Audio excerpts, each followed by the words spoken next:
मेरा नाम आकृति गुप्ता है। मैं फ़रुखाबाद यूपी से हूँ एंड मुझे प्रॉब्लम थी मेरे एंकल इशू में। फर्स्टली मुझे 2022 में बोन ट्यूमर डायग्नोस हुआ था। दैन मैंने सर्जरी करवाई थी, तो उससे ज़्यादा मुझे आराम नहीं मिला। फिर भी पैर में पेन वगैरह और झंझनाहटपन रहती थी, तो मूवमेंट करने में और चलने में काफ़ी पेन होता था और सीवियर पेन होता था। पैर पूरा ज़मीन पर नहीं आता था। दैन मैंने सर्च किया, काफ़ी डॉक्टर्स को सर्च किया, तो मुझे टेंडर पाम हॉस्पिटल के बारे में गूगल से पता चला। फिर दैन उसके अंदर डॉक्टर संदीप सर के बारे में मुझे पता चला एंड काफ़ी अच्छे रिव्यूज़ थे सर के बारे में। सर का ट्रीटमेंट वगैरह काफ़ी अच्छा लगा एंड फिर मैंने सर के पास आई, सर से मिला। बाय नेचर मुझे काफ़ी अच्छा लगा, उन्होंने मेरी प्रॉब्लम्स को भी समझा, अच्छे से देखा। आज हम एक रेयर कंडीशन जो टार्सल टनल सिंड्रोम होता है उसके बारे में एक पेशेंट की सर्जरी की थी, उसका बारे में डिस्कस करेंगे।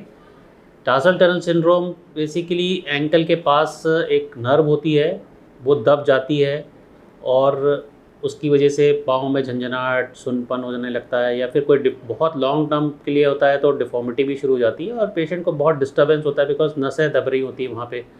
और ये बहुत कारणों से हो सकता है, कभी सर्जरी के बाद हो जाता है, कभी चोट लगने से होता है, और कभी कोई डिफॉर्मिटी, कंजेनिटल डिफॉर्मिटीज़ होती हैं उसकी वजह से होता है। तो जो हमारी पेशेंट है आकृति गुप्ता, इसको एक तरह की कंजेनिटल हेरिडिटरी प्रॉब्लम थी जिसको कहते हैं hereditary multiple ऑस्टियोकॉन्ड्रोमेटोसिस।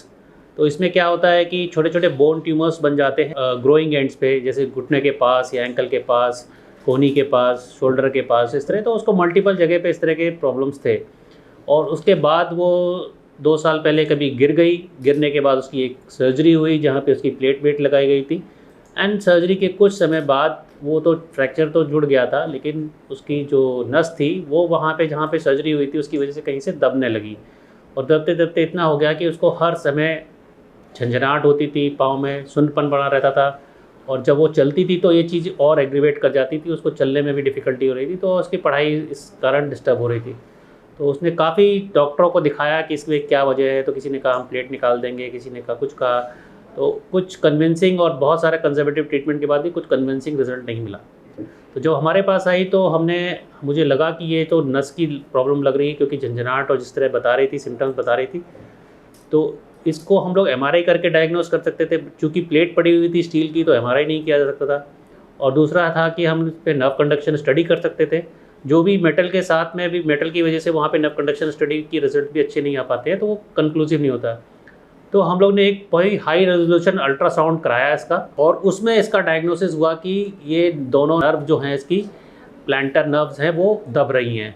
Medial planter nerve होती है, एक लैटरल प्लांटर नर्व होती है। जो टिबियल नर्व की ब्रांचेस होती है, जो मेन नर्व होती है जो फुट को सप्लाई करती है, वो बिल्कुल जहाँ से एंकल से फुट कम्युनिकेट करता है वहाँ पे दब रही थी। तो एक पर्टिकुलर पोजीशन पे हम लोग पहुँच गए कि ये कहाँ पे हमें सर्जरी करनी है, और फिर इसको हमने सर्जरी के लिए लिया और सर्जरी बहुत सक्सेसफुल रही। सारी नर्व जहाँ तक मसल के अंदर जा रही थी वहाँ तक पूरा उसको डिकम्प्रेस कर दिया गया, उसको रिलीज़ कर दिया गया, जहाँ जहाँ दबाव था उसकी प्लेट भी निकाल दी गई। और जिस दिन सर्जरी उसके शाम को ही उसको इतना अच्छा लगने लगा, जो नस दब रही थी उसकी वजह से झंझनाहट थी, उसको बहुत अच्छी नींद आई और अब 2 महीने हो गए हैं, अब वो आराम से चल रही है। अपना उसका जो एकेडमिक एक्टिविटी है वो सब ज्वाइन कर लिया है। देन डायग्नोस भी किया, अल्ट्रासाउंड करवाया, तो उसमें पता चला कि हाँ मेरी नस कंप्रेशन हो रही है और तो झंझनाहटपन वगैरह मैंने उनको बताया, तो उन्होंने सर्जरी बताई मुझे, तो मैंने उसमें करवाया। तो आफ्टर सर्जरी मुझे उससे काफ़ी रिलीफ मिला है, मतलब मैं चल भी पा रही हूँ अच्छा, पेन में भी काफ़ी रिलीफ है, अब तो है ही नहीं पेन। एंड बाय सर की टीम सब दोनों ही मतलब काफ़ी सपोर्टिव रहे हैं मुझे मेरी ट्रीटमेंट पूरे ऑल ओवर प्रोसीजर में। तो thank you so much sir and all over team, thanks for treatment.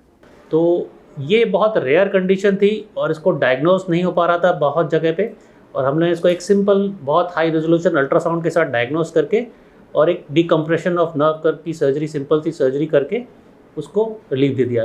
तो कभी कभी बहुत छोटी छोटी चीज़ें, और अगर अच्छे से एग्जामिनेशन किया जाए और अच्छे से डायग्नोस किया जाए तो हमें सही इलाज तुरंत मिल सकता है। धन्यवाद।